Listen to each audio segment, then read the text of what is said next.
Баршаңызға қайырлы күн. Сіздермен мен Гүлназ. Бүгін өте дәмді саңырауқұлақтан жасалынған суп жасайтын боламын. Видеоны қарамас бұрын каналыма жазылып қоюды ұмытпаңыздар. Ең алдымен қызып тұрған майға пияз бен сарымсақты жақсылап қуырып аламын. Жұмсарғаннан кейін үстіне сары майды саламын. Бөлме температурасындағы сары майды саламын да үстіне картоп пен чеснокты салып жақсылап 2-3 минут аралығында қуырып аламын. Дайын саңырауқұлақтарды жумаймыз, яғни осылай шет жақтарынан бастап тазалап шығамыз. Менде таза саңырауқұлақ болғандықтан мен оны тазалауды жөн көрмедім, бірақ сіздерге тазалау жолын көрсетіп жатырмын. Егер сіздерде саңырауқұлақ қарайып кетсе, сырты қара болып тұрса, осылай тазалап алсаңыздар болады.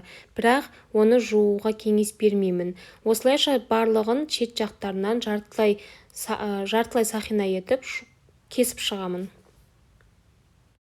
Қуырылып жатқан картоптың үстіне саңырауқұлақты саламын да жақсылап араластыра отыра қуырамын.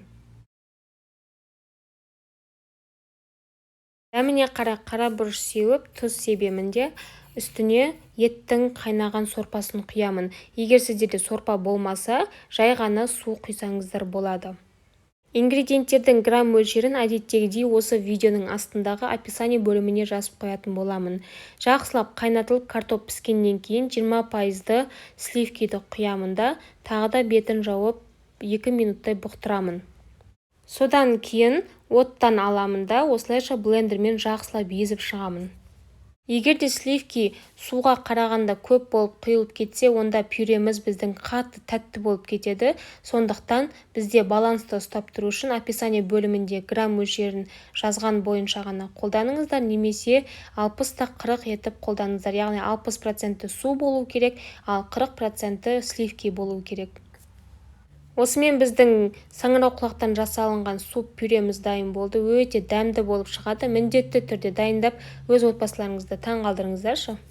Және де ең бастысы махаббатпен дайындаңыздар, сонда сіздерде барлығы болады. Келесі видеода кездескенше.